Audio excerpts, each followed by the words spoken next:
Merriwa the polar bear sailed across the sea on an iceberg. She was the last polar bear on the last iceberg. And she was naked. Of course, all polar bears are naked, as they don't wear clothes like silly humans, but she was even more naked than that. Because of the warm temperatures, all her fur had fallen off. She looked pretty funny without fur, just like you. Of course, you don't see how silly you look, because everyone you know has no fur.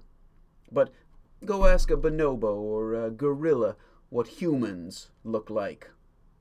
Hairless cats! Merriwa the polar bear was hungry and tired.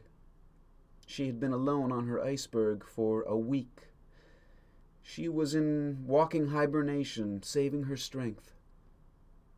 Her iceberg was small and growing smaller. There was only enough room left to walk in a circle. When the ice was gone, she would have to swim. She could swim for 10 days, but she didn't know where to go. The following morning, she heard a splash. She looked up and saw a seal pulling himself onto the ice. The seal smelled Merriwa, but was too tired to swim away.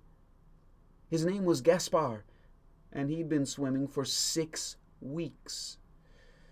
And could have swum for 6 months if his belly was full, but he couldn't find any more food in the ocean. He closed his eyes and waited for those great bare jaws to close around his neck.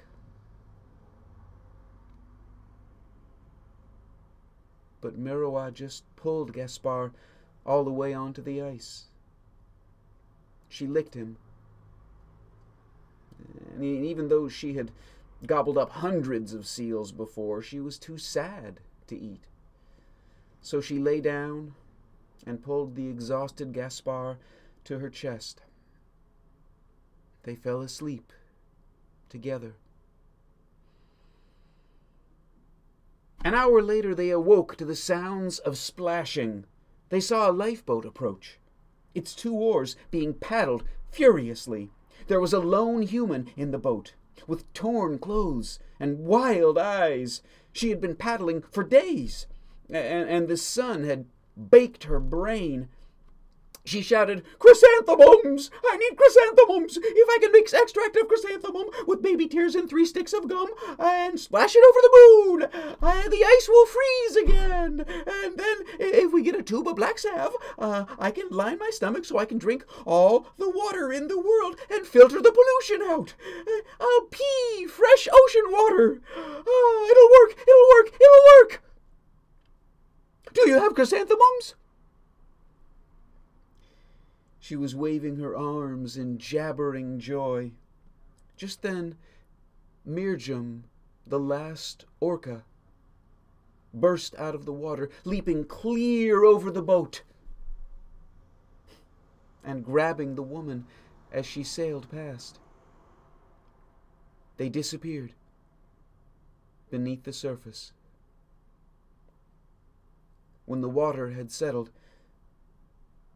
Merriwa and Gaspar looked at each other.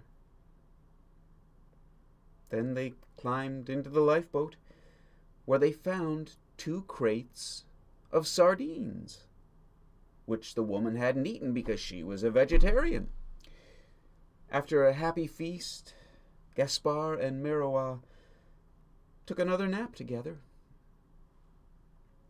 Merriwa awoke with a start.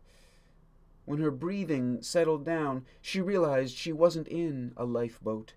She was in her very own den.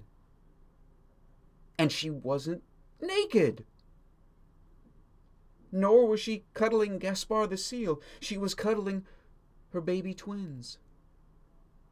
The iceberg and Gaspar and the babbling woman had all been a dream. She licked and fed her cubs, then took them outside to play on the disappearing ice.